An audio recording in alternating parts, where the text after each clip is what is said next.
Multi level marketing, जिसने ना जाने कितने लोगों को बड़े बड़े सपने दिखाए, जिनको पूरा करने के लिए लोगों ने मल्टी लेवल मार्केटिंग से खुद को जोड़ा भी, लेकिन उन सपनों के टूटने का कारण भी यही बना, जिसकी वजह से मल्टी लेवल मार्केटिंग बदनाम भी हुई।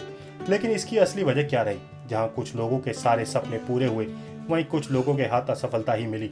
तो इसी को लेकर हमने कुछ ऐसे लोगों से बात करी जिनके सपने मल्टी लेवल मार्केटिंग की वजह से पूरे हुए।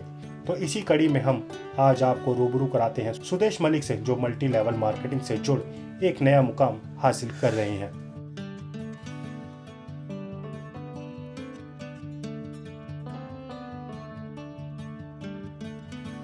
मैडम, मेरा बैकग्राउंड जो है वो स्पोर्ट्स का है और उससे पहले एग्रीकल्चर से है। हम लोग खेती बाड़ी वाले लोग हैं और मैंने बहुत लंबे समय, करीब 12 साल मैंने स्पोर्ट्स खेली है और मेरी गेम रही वॉलीबॉल।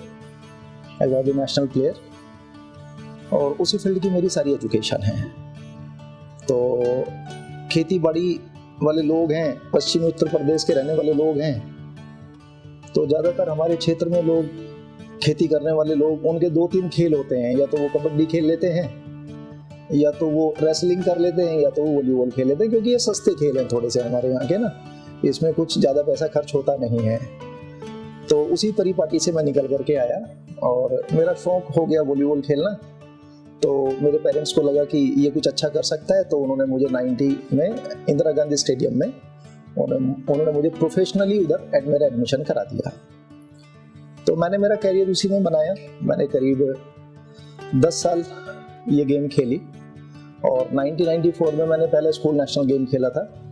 उसके बाद फिर university, all India university, senior national और 2002 के नेशनल गेम्स मेरा लास्ट पार्टिसिपेशन था एज ए प्लेयर।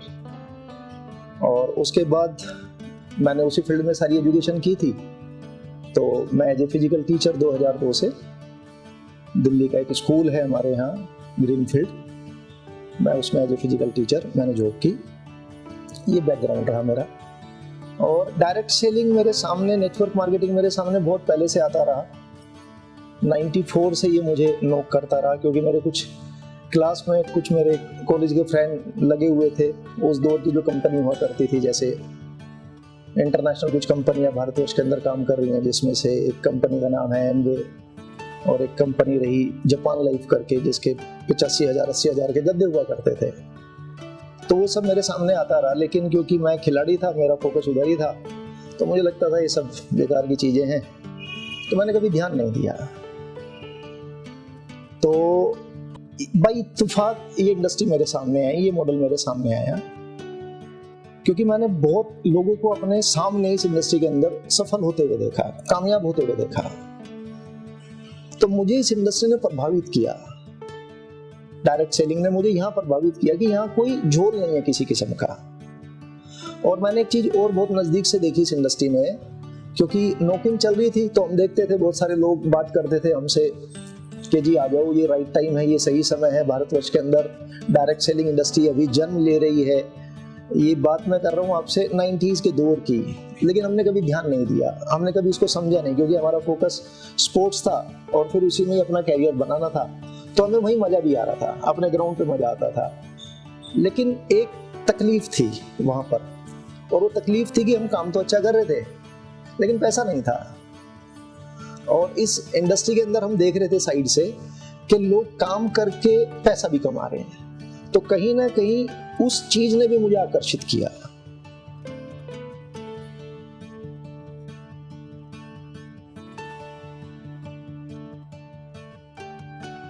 बहुत सारे लोग बोलते हैं multi level market, network marketing, direct selling, तो ये कोई अलग अलग चीजें नहीं है, एक्चुअली ये एक ही चीज है। ये डायरेक्ट सेलिंग बोलो, इसको मल्टी लेवल मार्केट बोलो, इसको नेटवर्क मार्केटिंग बोलो, ये एक ही चीज है, ये अलग अलग नहीं है।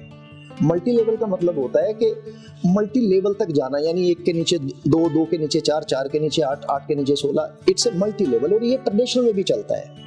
एक कंपनी का मालिक है, फिर उसके 2 मैनेजर हैं, फिर 4 उसके सब मैनेजर हैं, फिर नीचे उसके एम्प्लॉई हैं, ये सब जगह, ये हायरार्की सब जगह है। तो ये कुछ ऐसा नहीं है। डायरेक्ट सेलिंग की अच्छी बात जो मतलब मुझे जो समझ में आई इतना लंबा समय देने के बाद, 10 साल देने के बाद इस इंडस्ट्री में, जो मैं इसका निचोड़ निकाल पाया, वो ये है कि एक्चुअली सभी लोग तो बेचने का ही तो काम कर रहे हैं दुनिया में। चाहे मैं किसान बैकग्राउंड से हूं तो हम गन्ना पैदा करते हैं या गेहूं पैदा करते हैं, तो मेरा बापू गन्ना बेचता है मिल में जाकर के, या मंडी में जाकर के अनाज बेचता है, चावल बेचता है, या गुड़ शक्कर जो भी बना उसको बेचता है जाकर के। तो एक सुनार है वो सोना बेच रहा है, एक लुहार है वो लोहे का सामान बेच रहा है, एक सब्जी वाला सब्जी बेच रहा है। तो हर कोई कुछ ना कुछ बेचने में लगा हुआ है। देखिए सबसे बेहतर जो प्लान होता है वो होता है जनरेशन प्लान, ठीक है ना। जनरेशन प्लान बोले तो कि आज डायरेक्ट सेलिंग में कोई प्रोडक्ट मैंने परचेज किया तो मेरी परचेजिंग से तो मुझे आ ही रहा है, और मैंने जिसको रिकमेंड किया उसकी परचेजिंग से भी मुझे आए, और जो उसकी सेकंड जनरेशन, थर्ड जनरेशन, यानी उसकी 100 जनरेशन भी अगर आ जाए और वहां तक से भी मुझे अगर प्रॉफिट आए, तो वो प्लान सबसे बेहतर होता है, ठीक है ना। यानी वन टाइम, कुछ प्लान ऐसे जिसमें वन टाइम ही आता है कि आपने किसी को ज्वाइन कराया, अब उस ज्वाइनिंग में कोई पैकेज था, कोई प्रोडक्ट था या नहीं था, और बस एक ही बार आया। और ऐसे बहुत सारे प्लान आपको मिलेंगे कि वन टाइम ही आपको आता है, डायरेक्ट की इनकम हो गई या वन टाइम उससे जो आने वाली प्रॉफिटेबिलिटी है वो हो गई। तो इसके मुकाबले generation plan, repurchase based plan जो होता है वो सबसे ज्यादा लंबा और टिकाऊ प्लान होता है, और आपको सबसे ज्यादा वेल्थ देने वाला प्लान होता है। डायरेक्ट सेलिंग इंडस्ट्री इकलौती ऐसी इंडस्ट्री है पूरी दुनिया के अंदर, मतलब मैं इसे बहुत डंके के चोट पर बहुत जवाबदेही के साथ में बोल सकता हूँ इस बात को, कि जो व्यक्ति अपने पूरे जीवन काल में, क्योंकि हमारे यहाँ आदमी की जो मैं बोलूंगा उसका पूरा जो निचोड़ है, उसका पूरी व्यक्तित्व, उसकी पर्सनैलिटी, उसका अस्तित्व, उसकी जो पहचान है वो कहीं ना कहीं पैसे से है। पैसा मतलब भगवान तो नहीं है, लेकिन आज के दौर में भगवान से कम भी नहीं है। आपको अच्छा स्कूलिंग चाहिए तो पैसा लगेगा, अच्छी मेडिकल फैसिलिटी चाहिए तो आपको पैसा लगेगा, अच्छी गाड़ी चाहिए, अच्छा रहन सहन चाहिए, अच्छा खान पान चाहिए तो आपको पैसा लगेगा। तो पैसे का एक बहुत बड़ा रोल है उसमें। डायरेक्ट सेलिंग इंडस्ट्री इकलौती ऐसी इंडस्ट्री है जो आप 50 साल में करेंगे, चाहे वो नौकरी में, चाहे वो किसी व्यापार से, वो आप यहाँ 5 से 7 साल में कर सकते हैं। उतनी पोटेंशियल है इस इंडस्ट्री के अंदर। तो अगर कोई व्यक्ति इसको समझ के करे, बिल्कुल समझ के करे, जानकारी लेकर के करे, तो वो अपनी जीवन शैली की अगर हम बात करें, यानी उसको जितना पैसा चाहिए अपनी जिंदगी को जीने के लिए, सर्वाइवल के लिए, वो 3 से 6 महीने में उस इनकम को पकड़ सकता है। वैसी ये इंडस्ट्री है।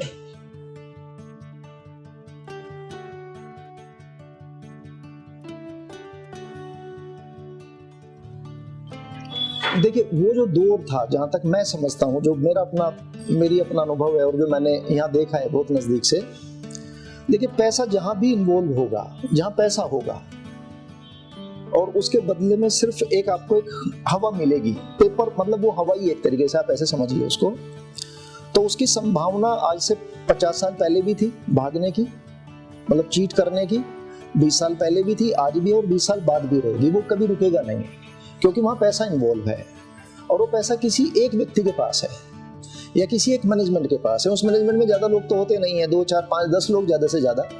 अब वो चाहे कोई कॉइन बेस्ड प्रोग्राम हो, इन्वेस्टमेंट बेस्ड प्लान हो, या किसी किस्म की कोई भी ऐसी चिट फंड कोई भी स्कीम हो, तो वहां ये हमेशा रहेगा। इसको आप कभी भी खत्म नहीं कर सकते, इसको कभी आप रोक नहीं सकते। लेकिन जहां प्रोडक्ट इन्वॉल्व हो जाएगा कि मैंने पैसा दिया और मुझे उसके बदले में सामान मिल गया, तो वो चीजें लंबी जाएंगी और उसमें कभी किसी के साथ कोई फ्रॉड भी नहीं होगा और लोग सेटिस्फाई भी रहेंगे। भारतवर्ष के अंदर 2007 के बाद में इसके ऊपर एक कवायद शुरू हो गई, क्योंकि जब बहुत सारा ये झोल झाल होना शुरू हो गया और वो लगातार 2011, 12, 13 तक बढ़ता रहा, तो सरकार भी इसके ऊपर सीरियस हो गई। तो जब बहुत ज्यादा लोगों के साथ में ऐसा हुआ कि वो कंपनी भाग गई, ये कंपनी भाग गई, ऐसा हो गया, वैसा हो गया, इसका पैसा लेकर के चले गए, तो फिर कंपनी भारत सरकार की आंख खोली, भाई इसके ऊपर कोई लॉ होना चाहिए, इसके ऊपर कोई गाइडलाइन आनी चाहिए, इसके ऊपर कुछ कंट्रोल होना चाहिए। तो स्टडी किया दुनिया में कौन सी ऐसी कंपनीज है जिनके ऊपर दुनिया ने ये लॉ बनाए। तो सेम पैटर्न पे जैसे बाहर दुनिया के अंदर आप मलेशिया चले जाएं, सिंगापुर चले जाएं, दुबई चले जाएं, या कनाडा चले जाएं, जर्मन चले जाएं, चाइना चले जाएं, यूएस चले जाएं, तो जो उन्होंने गाइडलाइन बनाई इस मॉडल के ऊपर, वही गाइडलाइन भारतवर्ष के अंदर सितंबर 2016 के अंदर संसद के अंदर पास हो गई, और अलग अलग स्टेट के अंदर वो सारी गाइडलाइन सरकारों ने भी उसको पास कर दिया कि भाई ये तरीका रहेगा, ये आप सर्विसेज देंगे, आम कंज्यूमर के लिए ये अपॉर्चुनिटीज रहेंगी, पैसे का लेन देन इस तरीके से होगा, प्रोडक्ट का लेन देन इस तरीके से होगा, ये शर्तें आपको माननी पड़ेंगी, ये रजिस्ट्रेशन आपको कंज्यूमर अफेयर्स की वेबसाइट पे मंत्रालय में कराना पड़ेगा।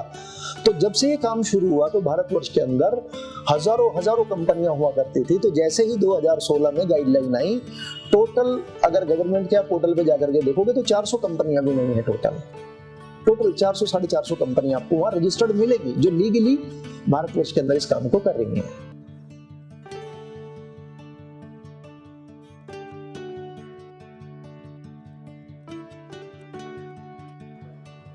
बहुत अच्छा सवाल आपने किया है ये।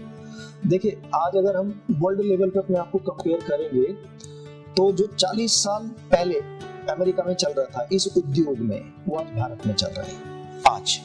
यानी हम लगभग अमेरिका से 40 साल पीछे हैं, चाइना से 40 साल पीछे हैं।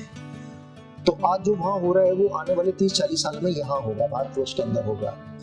अमेरिका भारत के मुकाबले अगर हम बात करें पॉपुलेशन वाइज तो बहुत छोटी कंट्री है, 32, 33, 34 करोड़ के आसपास लोग होंगे। भारतवर्ष के अंदर 140 करोड़ लोग हैं। तो अमेरिका का टर्नओवर है लगभग 3.25 लाख करोड़ के आसपास का, और भारतवर्ष का जो टर्नओवर है डायरेक्ट सेलिंग का, वो जो अभी लेटेस्ट जो इंफॉर्मेशन हमारे पास आई, लगभग 24,000 करोड़ के आसपास उद्योग अभी पहुंचा है भारतवर्ष के अंदर। तो कहाँ 3.25 लाख करोड़ और कहाँ 24,000 करोड़। तो अभी तो हम मतलब अगर हम दुनिया के नक्शे पे अपने आप को देखेंगे तो अभी हम बहुत छोटे हैं, बहुत नीचे हैं अभी। तो जब ये परसेंटेज हमारा बढ़ेगा, अभी ऐसा बोलते हैं कि 0.4% लोग जिस दिन भारतवर्ष के अंदर इन्वॉल्व हो गए नेटवर्क मार्केटिंग में, डायरेक्ट सेलिंग इंडस्ट्री में, तो हम दुनिया के बड़े जो डायरेक्ट सेलिंग इंडस्ट्री के ऊपर राज कर रहे हैं उनके रिकॉर्ड्स को हम ब्रेक कर देंगे, तोड़ देंगे। -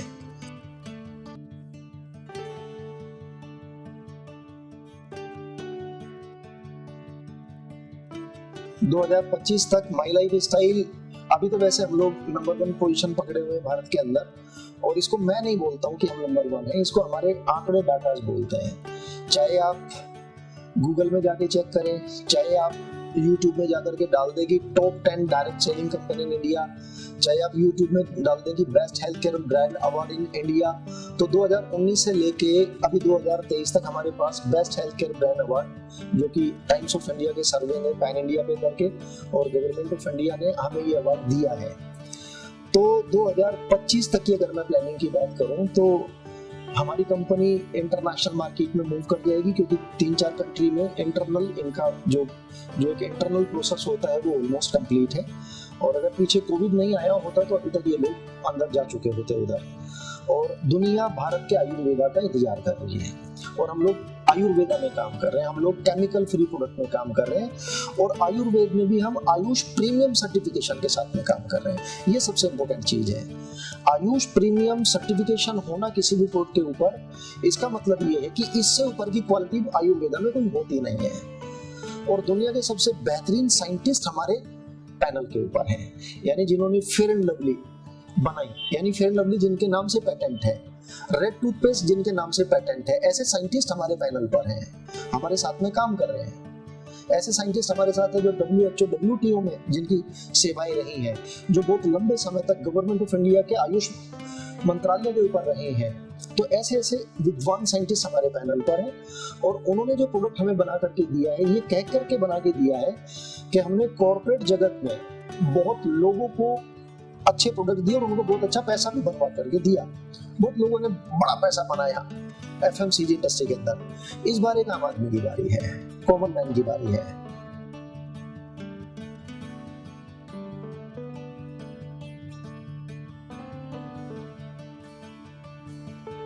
मैडम, मैं बहुत छोटा सा सपना लेके आया था इस इंडस्ट्री में कि 5,000 रुपये भी एक्स्ट्रा आ जाएगा तो शायद जिंदगी में कुछ परिवर्तन आएगा। ऐसा सोच के मैंने इस काम को शुरू किया था।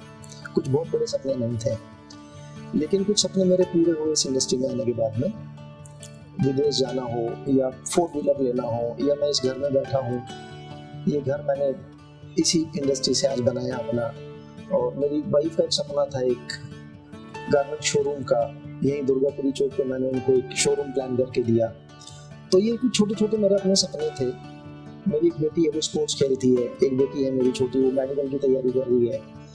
तो अगर मैं नौकरी में होता तो शायद कभी ये सब नहीं कर पाता, मैं ऐसा सोच भी नहीं सकता था। अब जहाँ तक बात है सपनों की, आज मेरे पास करीब करीब 20-22 हज़ार लोगों का मेरा नेटवर्क है। मैं चाहता हूँ कि आने वाले टाइम में, जैसे मैं बोलता हूँ कि इस इंडस्ट्री ने मुझे करोड़पति बनाया, 2025 का मेरा टारगेट है कि मेरी टीम में कम से कम 100 करोड़पति होने चाहिए। ये मेरा पहला टारगेट है।